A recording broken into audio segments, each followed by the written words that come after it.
કચ્છના road to heaven માર્ગને 4 ચાંદ લાગવાના છે, કેમ કે કેન્દ્ર સરકાર ધોળાવીરાથી સાંતલપુર સુધીના 106 કિલોમીટર જેટલી લંબાઈના માર્ગને અંદાજે 575 કરોડના ખર્ચે 2 લેન બનાવવા જઈ રહી છે, જેને મંજૂરી પણ મળી ચૂકી છે. કેન્દ્રીય રોડ અને પરિવહન મંત્રી નીતિન ગડકરીએ આ જાહેરાત કરી. આ રોડને પેવ્ડ શોલ્ડર સ્ટાન્ડર્ડ સાથે 2 લેન બનાવવા માટે મંજૂરી અપાઈ છે. ગડકરીએ કહ્યું કે આ રોડ કચ્છના રણને જોડતી એક મહત્વપૂર્ણ વ્યૂહાત્મક કડી છે.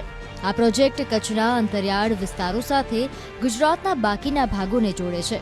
તેને રાષ્ટ્રીય ધોરીમાર્ગ 27 એટલે કે પૂર્વ પશ્ચિમ કોરિડોર સાથે સંકલિત કરાશે. આ પ્રોજેક્ટથી ધોળાવીરામાં પ્રવાસનને વેગ મળવાની સંભાવના છે. ઉપરાંત ખનીજ અને મીઠા ઉદ્યોગ માટે પણ આશીર્વાદરૂપ બની શકે છે. અહીં 2 લેન રોડ બનાવવાના કારણે માર્ગે સલામતી વધશે અને વાહન સંચાલન ખર્ચમાં પણ ઘટાડો થશે, જેનાથી મુસાફરોના અનુભવ અને માઇલેજમાં સુધારો થશે.